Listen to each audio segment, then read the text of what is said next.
السلام علیکم ورحمۃ اللہ وبرکاتہ۔ معزز سامعین اکرام، ایک سوال کسی ناظرین نے جو ہے وہ کیا ہے کہ قرآن میں جو ہے کیا راز ہیں، تھوڑا اس کو آپ سمرائز کر کے بتا سکتے ہیں؟ کیا اللہ تعالیٰ کے میسیجز ہیں جو آپ بتا سکتے ہیں؟ تو سب سے پہلے تو میں کہنا چاہوں گا کہ قرآن میں کوئی شارٹ کٹ نہیں ہے۔ تو سوال یہ ہے کہ کیا ایسے راز ہیں قرآن کے اندر جو ہم پڑھ کے جو ہے سمجھ سکیں؟ اتنی ایک لمبی 30 پاروں کی جو ہے وہ لینتھ ہے اس کی، کچھ ایسا ہے جو جس کو سمرائز کر کے ہم سمجھ سکیں؟ تو اس کو سمجھنے کے لیے اس کا کوئی شارٹ کٹ نہیں ہے دیکھیے قرآن کا، کیونکہ قرآن ایک اللہ تعالیٰ کی ایسی کتاب ہے کہ اللہ سبحانہ و تعالیٰ قرآن مجید میں خود ارشاد فرماتا ہے کہ لو انزلنا ھذا القرآن علی جبل لرأیتہ خاشعا متصدعا من خشیۃ اللہ، کہ اس قرآن کو، اس کتاب کو اگر ہم پہاڑ کے سینوں پر اتار دیتے تو ان کا سینہ وہ بھی چکنا چور ہو جاتے خشیت الہی سے۔ اللہ تعالیٰ قرآن مجید میں خود ارشاد فرماتا ہے کہ یہ کتاب جو ہے ہدایت ہے، یہ کتاب جو ہے وہ شفاعت ہے، اور یہ کتاب جو ہے نور ہے۔ تو ان باتوں سے پتہ چلتا ہے کہ اس کتاب میں کچھ ایسی چیزیں ہیں، ایسی مخصوص جو ہے وہ سورہ ہیں، وہ جو آپ کو اندھیرے سے روشنی کی طرف لے جاتا ہے، جو آپ کے قلب کو کی جو بیماریاں ہیں ان کو دھو کر انہیں صاف کر دیتا ہے، اور یہ ہدایت ہے ھدی للمتقین، پرہیزگاروں کے لیے، تمام لوگوں کے لیے، تمام انسانیت کے لیے یہ ہدایت ہے۔ تو مقصد قرآن کا جو ہے وہ ہدایت ہے، مقصد قرآن کا جو ہے وہ شفا ہے، مقصد قرآن کا جو ہے وہ نور ہے۔ اب آپ کتاب کے اندر اللہ نے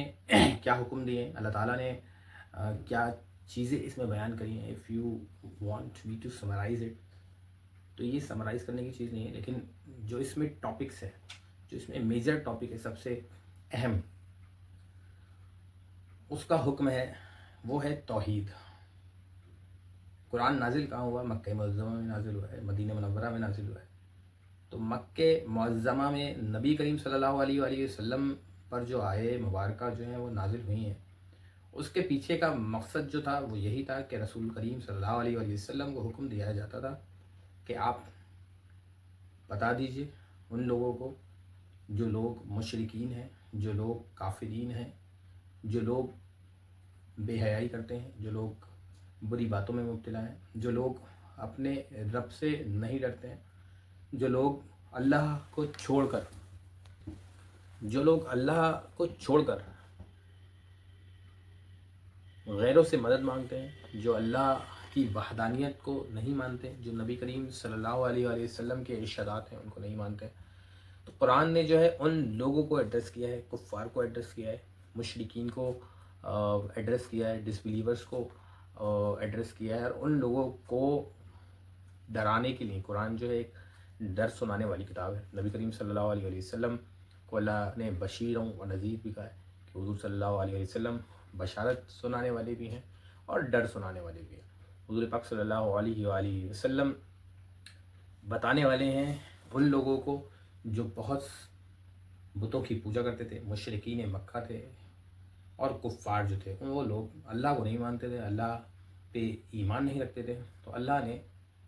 آیتوں کے ذریعے جو ہے اپنا پیغام نبی کریم صلی اللہ علیہ وسلم کو بھیجا، اور نبی کریم صلی اللہ علیہ وسلم کے تھرو جو ہے وہ تمام لوگوں تک پہنچے کہ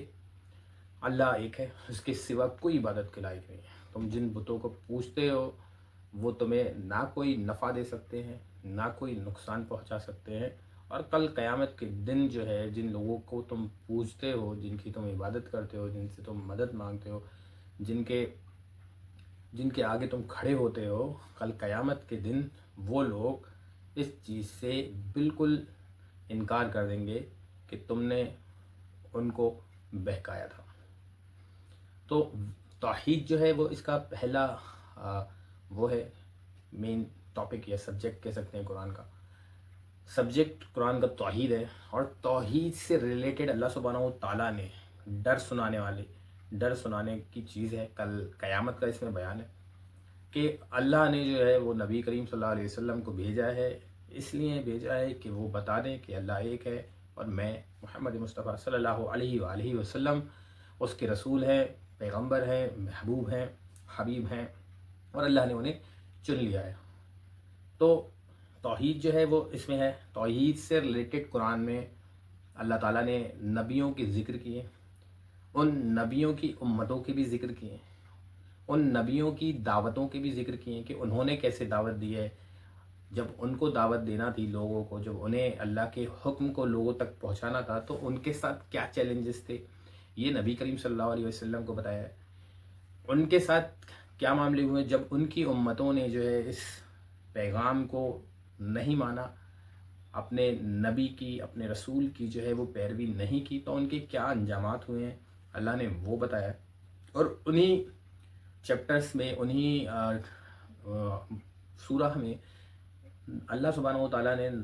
اپنے محبوب محمد مصطفیٰ صلی اللہ علیہ وسلم کو یہ بھی بتا دیا کہ ان لوگوں کے کیا انجامات ہوئے۔ نبی کریم صلی اللہ علیہ وسلم سے تسلیاں بھی دی ہیں،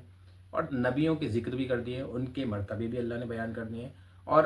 کل قیامت کے دن کا انکار، یہ بھی قرآن کا ایک میجر ٹاپک ہے جو لگ بھگ آپ کو ہر پارے میں جو ہے وہ مل جائے گا، جس میں اللہ سبحانہ و تعالیٰ ارشاد فرماتا ہے کہ بدلے کا دن ہوگا، قیامت کا دن ہوگا، قیامت ضرور آئے گی۔ کچھ اسپیسیفک سورہ، کچھ چیپٹرز بھی اللہ نے اس پہ رکھے ہیں، اور بہت ساری چیپٹرز میں جو اللہ نے قیامت کے لفظ کو جو ہے وہ استعمال بھی کیا ہے کہ ججمنٹ ڈے جو ہے وہ ہوگا، بدلے کا دن ہوگا، دوزخ اور جنت کا بیان بھی کیا ہے، اعمال نامے کا بھی ذکر کیا ہے۔ تو یہ اس دن کا، یہ بھی ایک میجر ٹاپک ہے قرآن کا۔ پھر رسالت جو ہے وہ بھی قرآن کا ایک ٹاپک ہے کہ نبی کریم صلی اللہ علیہ وسلم اللہ کے رسول ہیں، نبی کریم صلی اللہ علیہ وسلم کو اللہ نے چن لیا ہے، وہ رحمت للعالمین ہیں، وہ بشیر و نذیر ہے، سراج منیر ہیں۔ کیا نبی کریم صلی اللہ علیہ وسلم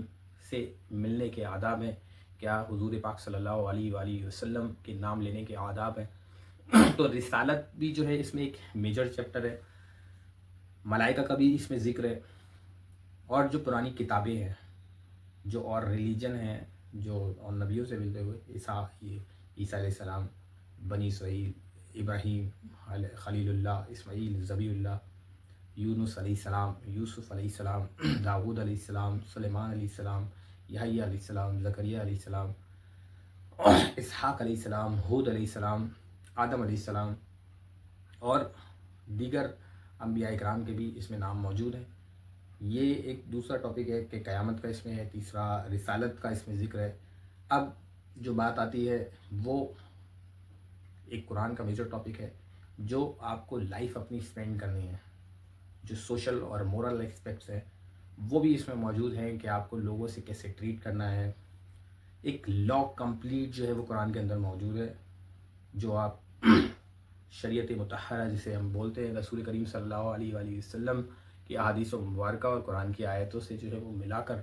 جو ہے ایک مجموعہ تیار ہوتا ہے، جسے ہم شریعت مطہرہ کہتے ہیں، وہ بھی اس میں موجود ہے۔ تو پہلا جو ٹاپک ہے اس میں وہ توحید ہے، دوسرا جو ٹاپک ہے اس میں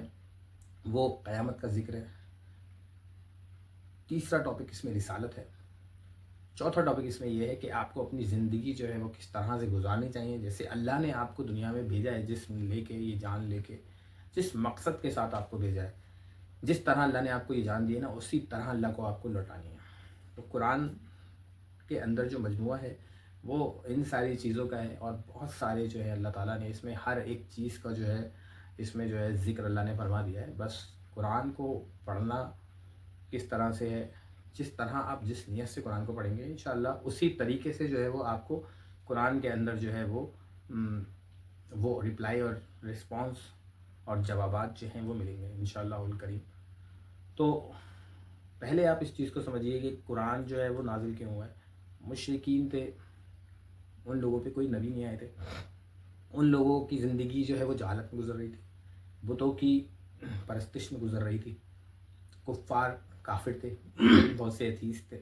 جو کسی بھی رب کو نہیں مانتے۔ تو وہ لوگوں کو ہدایت دینے کے لیے اللہ نے اپنے محبوب کو بھیجا، اور وہ محبوب صلی اللہ علیہ وآلہ وسلم اللہ کے نزدیک اتنے برگزیدہ ہے۔ حضور پاک صلی اللہ علیہ وسلم کا وہ مقام ہے کہ اللہ نے تمام کائنات جو ہے وہ اس محبوب محمد مصطفیٰ صلی اللہ علیہ وآلہ وسلم کو جو ہے وہ اللہ نے نواز دیا، اور حضور کو پھر قرآن میں اللہ نے فرما دیا کہ وما ارسلناک الا رحمۃ للعالمین، یعنی اے محبوب ہم نے آپ کو تمام جہانوں کے لیے رحمت بنا کر بھیجا ہے۔ تو وہ نبی جو ہیں وہ تمام جناتوں کے لیے بھی نبی ہیں، وہ تمام انسانوں کے لیے بھی نبی ہیں، وہ چرند کے لیے بھی نبی ہے، وہ پرند کے لیے بھی نبی ہے، وہ ملائکہ کے لیے بھی نبی ہیں، اور تمام مخلوق کے جو نبی ہیں وہ رسول کریم صلی اللہ علیہ وسلم، یہاں تک کہ تمام نبیوں کے بھی جو نبی ہیں وہ محمد مصطفیٰ صلی اللہ علیہ وآلہ وسلم ہیں۔ تو یہ چیز آپ کو سمجھنی ہوگی کہ یہ قرآن نازل کیوں کیا گیا، کہ مشرکین جو ہے لوگ اللہ کو چھوڑ کے کسی اور کی بات کر رہے ہیں۔ اس کا جو پہلا کلیئر میسج ہے وہ یہی ہے، اللہ تعالیٰ قرآن میں ارشاد فرماتا ہے الحمدللہ رب العالمین، کہ حمد ہے اس کی، تمام تعریفیں جو ہیں وہ اس رب کے لیے ہیں جو تمام جہانوں کا مالک ہے، تمام اشیاء کا مالک ہے، تمام مخلوق کا مالک ہے، تمام جہانوں کا مالک ہے، اس کی حمد ہے۔ پھر اللہ تعالیٰ خود اپنا انٹروڈکشن کراتا ہے مالک یوم الدین۔ میں نے آپ کو بولا تھا کہ پہلا توحید ہے، دوسرا قیامت۔ پھر اللہ تعالیٰ فرماتا ہے مالک یوم الدین، یعنی بدلے کے دن، جس دن حساب ہوگا، جس دن ججمنٹ ہوگا، وہ اس دن کا بھی مالک ہے۔ اس دن کسی کی نہیں چلے گی، اس دن کوئی آپ کا حامی نہیں ہوگا۔ اللہ خود فرماتا ہے قرآن میں اس دن کوئی تمہارا ناصر نہیں ہوگا، کوئی تمہارے گھر والے، تمہارے رشتہ دار سب تم سے منہ پھیر لیں گے، کوئی تمہیں پہچانے گا نہیں، کوئی تمہیں جانے گا نہیں، تمہاری ماں تمہیں نہ پہچانے گی، تمہارے باپ تمہیں نہیں پہچانیں گے، تمہارے رشتہ دار، تمہارے دوست، تمہارے احباب جو بھی تمہارے اس دنیا میں کلوز ہیں وہ تمہیں نہیں پہچانیں گے۔ وجہ کیا ہے؟ وجہ یہ ہے اس دن سب کو اپنی اپنی پڑی ہوگی۔ اللہ تعالیٰ حدیث مبارکہ میں آتا ہے کہ نبی کریم صلی اللہ علیہ وسلم فرماتے ہیں کہ اس دن انبیاء اکرام بھی یہ فرمائیں گے جب لوگ ان کے پاس جائیں گے مدد کے لیے یا اللہ سے سفارش کرنے کے لیے کہ اللہ تعالیٰ حساب شروع کر دے ہم لوگوں کا، کہ جس کا جو فیصلہ ہے وہ ہو جائے۔ وہ دن 50,000 سال کے برابر ہوگا، اتنا بڑا دن ہوگا، نفسی نفسی کا عالم ہوگا، کوئی کسی کو پہچاننے والا نہیں ہوگا۔ تو اس وقت کچھ لوگ مشورہ کریں گے اور حضرت آدم علیہ السلام کے پاس جائیں گے، تو حضرت آدم علیہ السلام فرمائیں گے کہ آج اللہ تعالیٰ نے ایسا، یہ سچویشن ہے، ایسی کنڈیشن ہے نا، آج تک کبھی ایسا نہیں ہوا، اللہ تعالیٰ اتنے غضب میں ہے۔ تو وہ خوف خدا سے وہ بھی اس وقت لرزتے ہوں گے۔ تمام لوگ کو پھر وہ کہیں گے کہ آپ نوح کے پاس چلے جاؤ، حضرت نوح علیہ السلام بھی یہی کہیں گے۔ پھر وہ کہیں گے حضرت ابراہیم علیہ السلام کے پاس جاؤ، حضرت ابراہیم علیہ السلام بھی یہی کہیں گے۔ پھر حضرت عیسیٰ علیہ السلام کے پاس جائیں گے، حضرت عیسیٰ علیہ السلام بھی یہی کہیں گے، مگر وہ ایک ایسی بات کہہ دیں گے جس سے جو ہے وہ لوگوں کو تسلی ہو جائے گی، تسکین پہنچ جائے گی۔ وہ کہیں گے کہ میں انا لہا، وہ کہیں گے اذهبونی لغیری، کہ میں اس کام کے لیے نہیں ہوں۔ حضور پاک صلی اللہ علیہ وسلم کی بارگاہ میں جائیں گے تو حضور صلی اللہ علیہ وآلہ وسلم جو بے کسوں کی کس ہیں، جو بے سہاروں کے سہارے ہیں، وہ فرمائیں گے کہ انا لہا، میں ہی اسی کام کے لیے ہوں، تو میرے پاس آئے۔ پھر حضور پاک صلی اللہ علیہ وسلم فرماتے ہیں کہ پھر میں اللہ سے اذن لے کر اللہ کی وہ حمد کروں گا جو اللہ تعالیٰ فرماتا ہے نا مقام محمود آپ کو حضور صلی اللہ علیہ وسلم کو دیا گیا ہے، کہ وہ ایسی اللہ کی حمد و ثنا کریں گے، ایسی اللہ کی حمد بیان کریں گے کہ اللہ، اس سے پہلے کبھی کسی نے اللہ تعالیٰ کی ایسی حمد و ثنا بیان نہیں کی ہوگی، اور پھر سجدے میں گر جائیں گے۔ پھر اللہ تعالیٰ فرمائے گا کہ اے محبوب سجدے سے سر کو اٹھائیے، آپ کیا چاہتے ہیں؟ تو حضور صلی اللہ علیہ وسلم پھر شفاعت کا جو ہے وہ سلسلہ شروع ہو جائے گا۔ تو اللہ تعالیٰ قرآن میں فرماتا ہے مالکی یوم الدین، اس دن اللہ ہی مالک ہوگا، آپ کا اعمال نامہ آپ کے ہاتھوں میں آئے گا، جس نے نیک اعمال کیے ہوں گے اس کے ہاتھ میں نیک اعمال کا آئے گا، اس کے سیدھے ہاتھ میں آئے گا، اور جس کے اعمال برے ہوں گے تو اس کے الٹے ہاتھ میں اعمال نامہ دیا جائے گا۔ اب سمجھنے کی بات یہ ہے یہاں پر کہ اعمال جو ہیں وہ آپ کے آئے ہیں، حضور پاک صلی اللہ علیہ وآلہ وسلم نے جو ہے وہ شفاعت کا سلسلہ شروع بھی کر دیا ہے، میزان بھی ہوگا، عمل تولے جائیں گے، تو اس وقت دوزخ اور جنت کا فیصلہ جو ہے وہ ہوگا۔ پھر بعد میں اور بھی لوگوں کو شفاعت کی اجازت ملے گی، لیکن جو دروازہ شفاعت کا کھولا جائے گا وہ حضور اقدس صلی اللہ علیہ وسلم جو ہے وہ کھولیں گے، حوض کوثر حضور صلی اللہ علیہ وسلم کو عطا کی جائے گی۔ تو کہنے کا مطلب یہ ہے کہ اس وقت کی تیاری جو ہے وہ کیا ہے۔ ایک حدیث مبارکہ ہے صحیح بخاری میں جو ہے وہ یہ حدیث ہے کہ حضور پاک صلی اللہ علیہ وآلہ وسلم فرماتے ہیں کہ اس دن جو ہے اگر کسی بنا سینگ کی بکری کے سینگ والی بکری نے سینگ مارا ہوگا تو اس دن اس کا بھی حساب ہوگا۔ جو بنا سینگ والی بکری تھی اس کو سینگ دیا جائیں گے اور وہ اس کو بنا سینگ کا بنایا جائے گا اور وہ اس کے سینگ مارے گی، یعنی اس لیول کا ججمنٹ ہوگا، اس لیول کی جو ہے وہ اللہ سبحانہ و تعالیٰ جو ہے وہ حساب و کتاب کرے گا، جسٹس جو ہے وہ اس دن ہوگی۔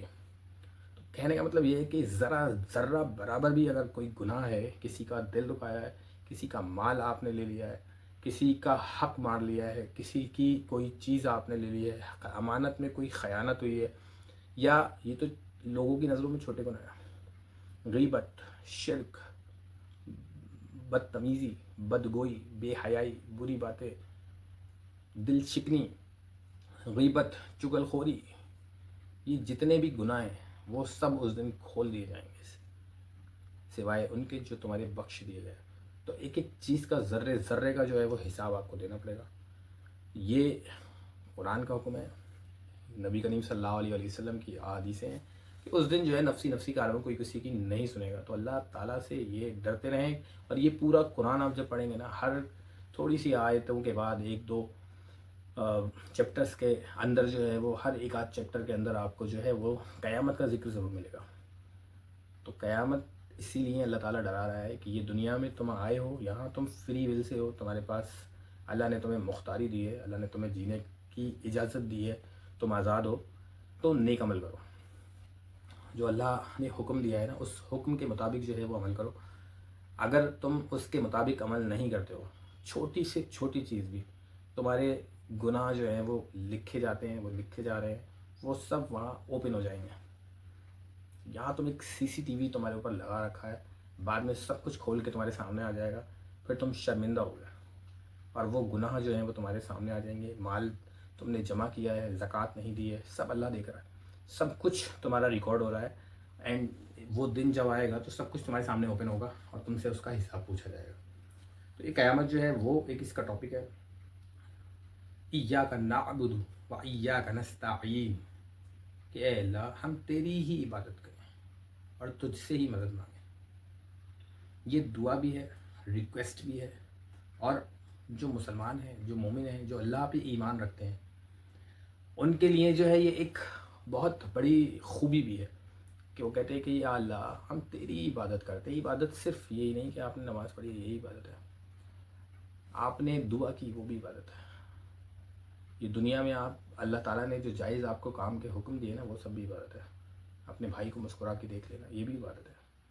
اپنی ماں کو مسکرا کے دیکھ لینا، ان کی خدمت کرنا یہ بھی عبادت ہے، اپنی بیوی کی جو ہے اخراجات اور ان کی جو ہے ان سے محبت سے پیش آنا یہ بھی عبادت ہے۔ تو عبادت جو ہے وہ دنیا کے اندر صرف ایسا نہیں کہ نماز پڑھ لی آپ نے وہی عبادت ہے، اللہ کا ذکر کرنا، اللہ کے ذکر کو اپنے اندر ٹھان لینا، اپنے ذہن میں، اپنے قلب میں اللہ کی یاد کو فیل کرنا، یہ بھی عبادت ہے۔ تو اللہ سے جو ہے وہ دعا بھی کرتے ہیں ہم کہ اللہ ہم تیری ہی عبادت کرتے ہیں اور تجھ سے ہی مدد مانگتے ہیں۔ نبی کریم صلی اللہ علیہ وسلم فرماتے ہیں کہ اگر کسی کو اپنے جوتے کا تسمہ بھی جو ہے نا درکار ہو تو وہ اللہ سے مانگے۔ نبی کریم صلی اللہ علیہ وسلم کا یہ طریقہ مبارک تھا کہ انہیں ذرا سی بھی کسی چیز کی ضرورت ہوتی نا تو وہ اپنے رب کے آگے گریہ وزاری کرتے، اپنے رب سے مانگتے۔ تو ایک ایمان والے کی یہ پہچان ہے کہ وہ اپنے رب سے ہی مانگتا ہے، اور اللہ تعالیٰ کو یہ بات بہت پسند ہے۔ تیسری میں نے بتایا کہ اس میں نبوت کا ذکر ہے کہ نبی جو ہیں وہ بھیجے گئے ہیں۔ اللہ تعالیٰ قرآن میں فرماتا ہے کہ بالغیب ویقیمون الصلاۃ، اللہ تعالیٰ غیب کی خبریں دینے والا اپنے نبی کو فرماتا ہے کہ یہ جو نبی ہیں قل کا لفظ جو اللہ فرماتا ہے کہ آپ فرما دیجیے، یہ سب نبی کا ذکر ہے، یہ سب حضور پاک صلی اللہ علیہ وسلم نبوت کے جتنے نبیوں کے نام ہیں وہ سب نبیوں کا اور ان کی رسالت کا ذکر ہے کہ وہ رسالت کو پیغام لے کر کے آئے تھے. لیکن رسالت کے اندر بھی اگر آپ دیکھیں گے تو توحید ہی نظر آئے گی. ابراہیم آئے علیہ الصلوۃ والسلام، وہ کیوں آئے؟ وہ پیغام الہی لے کے آئے. انہوں نے بتوں کو توڑ دیا. وہ لوگ بھی بت پرستی کرتے تھے، ان کے والد جو ہیں وہ بتوں کو بناتے تھے، تو انہوں نے اس کام کو نہیں کیا. یہ بھی جو ہے توحید کا ہی وہ ایک میسیج لے کر آئے تھے. تو جتنے بھی نبی آئے ہیں وہ سب ایک میسیج لے کے آئے ہیں، وہ توحید ہے، یعنی اللہ ایک ہے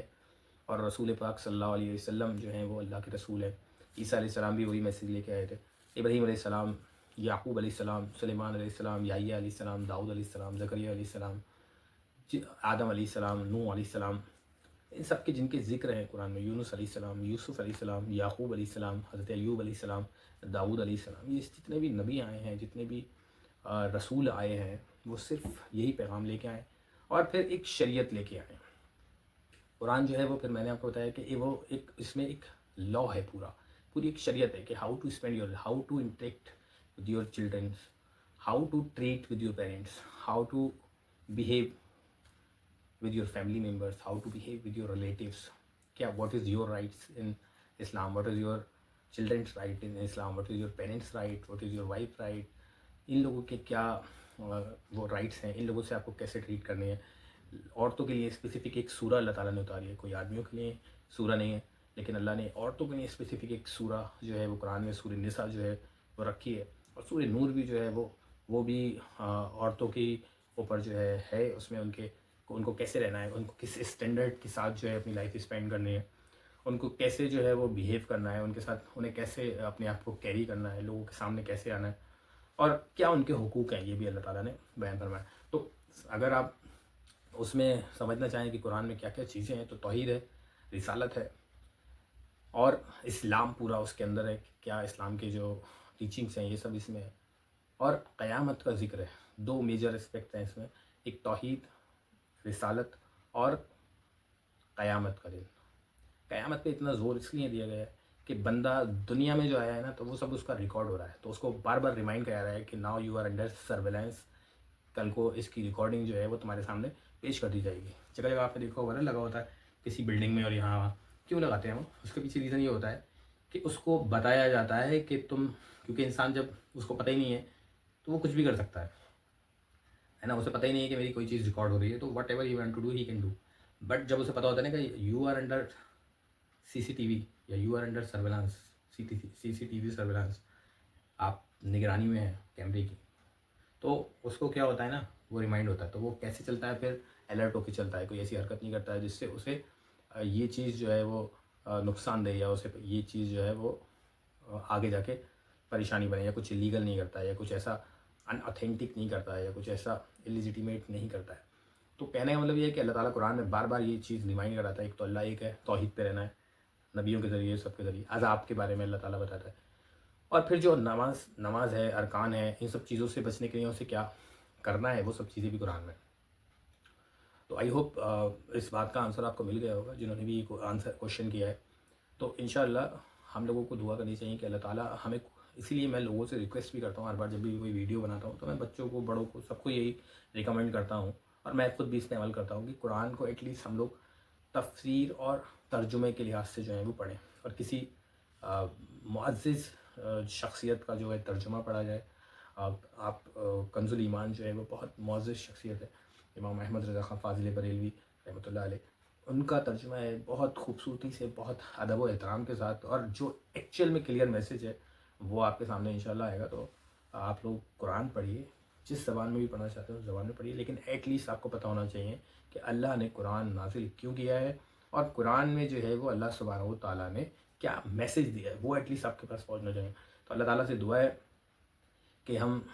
ہمیں توفیق دے، ہم اس کے کلام کو سمجھیں، اس کلام پر عمل کریں، اور اس کلام کی جو نور ہے، ہدایت ہے، شفا ہے، اور جو اس کی ایک